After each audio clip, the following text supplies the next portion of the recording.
ರದ್ದಾದ ration ಕಾರ್ಡ್ಗಳು ಮತ್ತೆ ವಾಪಸ್. ವಾರದೊಳಗೆ ಸಿಗಲಿದೆ ಹೊಸ ರೇಷನ್ ಕಾರ್ಡ್. ಈ ವಿಡಿಯೋದಲ್ಲಿ ಇದರ ಸಂಪೂರ್ಣ ಮಾಹಿತಿ ತಿಳಿಸಿಕೊಡುತ್ತೇವೆ. ನೀವು ನಮ್ಮ ಚಾನಲ್ಗೆ ಹೊಸಬರಾಗಿದ್ದರೆ ಸಬ್ಸ್ಕ್ರೈಬ್ ಆಗಿ ಹಾಗೂ ಬೆಲ್ ಐಕಾನ್ ಆನ್ ಮಾಡಿಕೊಳ್ಳಿ. ರಾಜ್ಯಾದ್ಯಂತ ವ್ಯಾಪಕ ಟೀಕೆಗಳು ಕೇಳಿಬಂದ ಪ್ರಯುಕ್ತ ಅನರ್ಹರ ರೇಷನ್ ಕಾರ್ಡ್ ರದ್ದು ಕಾರ್ಯಾಚರಣೆಯನ್ನು ರಾಜ್ಯ ಸರ್ಕಾರ ತಾತ್ಕಾಲಿಕವಾಗಿ ಸ್ಥಗಿತಗೊಳಿಸಿದೆ. ಅದಷ್ಟೇ ಮಾತ್ರವಲ್ಲ, ಈಗಾಗಲೇ ರದ್ದಾಗಿರುವ ಅರ್ಹರ ರೇಷನ್ ಕಾರ್ಡ್ಗಳನ್ನು ವಾಪಸ್ ಯಥಾಸ್ಥಿತಿಯಲ್ಲಿ ಒದಗಿಸಲು ಮುಂದಾಗಿದೆ. ಅಂದರೆ ನಿನ್ನೆ ನವೆಂಬರ್ 29ರಂದು ವಿಧಾನಸೌಧದಲ್ಲಿ ನಡೆದ ಸುದ್ದಿಗೋಷ್ಠಿಯಲ್ಲಿ ಈ ಬಗ್ಗೆ ಮಾಹಿತಿ ನೀಡಿರುವ ಆಹಾರ ಸಚಿವ KH ಮುನಿಯಪ್ಪ ಅವರು, ಸದ್ಯಕ್ಕೆ ಕಾರ್ಡುಗಳ ಪರಿಷ್ಕರಣೆಯನ್ನು ಕೈಬಿಡಲಾಗಿದೆ. ಸರ್ಕಾರಿ ನೌಕರರು ಮತ್ತು ಆದಾಯ ತೆರಿಗೆ ಪಾವತಿದಾರರನ್ನು ಹೊರತುಪಡಿಸಿದರೆ ಉಳಿದೆಲ್ಲ ಕಾರ್ಡ್ಗಳು ಯಥಾಸ್ಥಿತಿಯಲ್ಲಿ ಮುಂದುವರಿಯಲಿವೆ.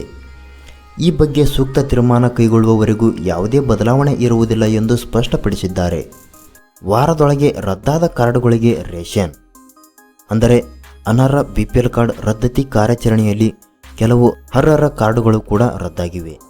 ಹೀಗೆ ಪರಿಷ್ಕರಣೆಗೆ ಒಳಪಟ್ಟು ತಾತ್ಕಾಲಿಕವಾಗಿ ಅಮಾನತುಗೊಂಡಿರುವ ಕಾರ್ಡುಗಳನ್ನು ಒಂದು ವಾರದೊಳಗಾಗಿ ಲಾಗಿನ್ಗೆ ಒಳಪಡಿಸಿ ಮುಂದಿನ ವಾರದಿಂದ ಅಕ್ಕಿ ಪಡೆದುಕೊಳ್ಳಲು ಅವಕಾಶ ಕಲ್ಪಿಸಲಾಗುವುದು ಎಂದು ಸಚಿವರು ತಿಳಿಸಿದ್ದಾರೆ. ಕೇಂದ್ರ ಸರ್ಕಾರದ ಮಾನದಂಡಗಳ ಅನುಸಾರವೇ ಕಳೆದ 2 ತಿಂಗಳಿನಿಂದ ರಾಜ್ಯ ಸರ್ಕಾರ BPL ಕಾರ್ಡುಗಳ ಪರಿಶೀಲನೆ ಆರಂಭಿಸಿತ್ತು. ಸಚಿವರು ನೀಡಿದ ಮಾಹಿತಿಯ ಪ್ರಕಾರ ಈ ಪ್ರಕ್ರಿಯೆಯಲ್ಲಿ ಪರಿಷ್ಕರಣೆಯಾದ ಕಾರ್ಡುಗಳೆಷ್ಟು, ಇದರಲ್ಲಿ ಸರ್ಕಾರಿ ನೌಕರರೆಷ್ಟು, ಆದಾಯ ತೆರಿಗೆ ಪಾವತಿದಾರರೆಷ್ಟು ಎಂಬ ವಿವರ ಇಲ್ಲಿದೆ.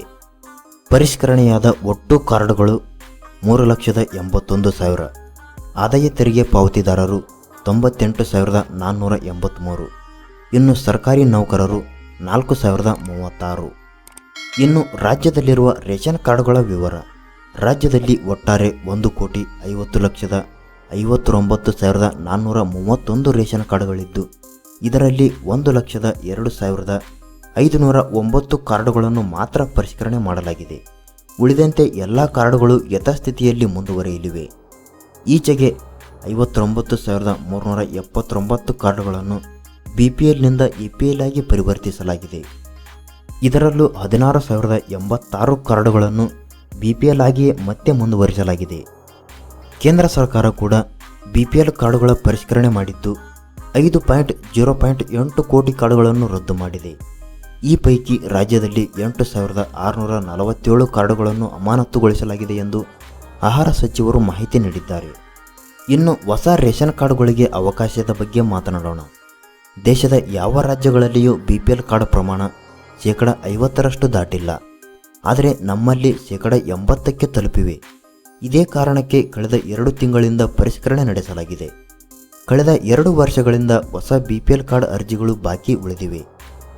ಇಷ್ಟರಲ್ಲೇ ಲಾಗಿನ್ ಪ್ರಕ್ರಿಯೆ ಸರಿಪಡಿಸಿ ಅರ್ಹರಿಗೆ ಹೊಸದಾಗಿ BPL ಕಾರ್ಡ್ ಹಂಚಿಕೆ ಮಾಡಲಾಗುವುದು. ಸದ್ಯಕ್ಕೆ ತಾತ್ಕಾಲಿಕವಾಗಿ ಸ್ಥಗಿತಗೊಂಡಿರುವ ಪರಿಷ್ಕರಣೆ ಕಾರ್ಯವನ್ನು ಮುಂದುವರಿಸಿ ಎಲ್ಲವನ್ನೂ ಸರಿಪಡಿಸಿದ ಬಳಿಕ ಹೊಸ ರೇಷನ್ ಕಾರ್ಡ್ಗಳ ಪರಿಶೀಲನೆಯನ್ನು ಕೈಗೊಳ್ಳುವುದಾಗಿ KH ಮುನಿಯಪ್ಪ ಅವರು ಮಾಹಿತಿ ತಿಳಿಸಿದ್ದಾರೆ.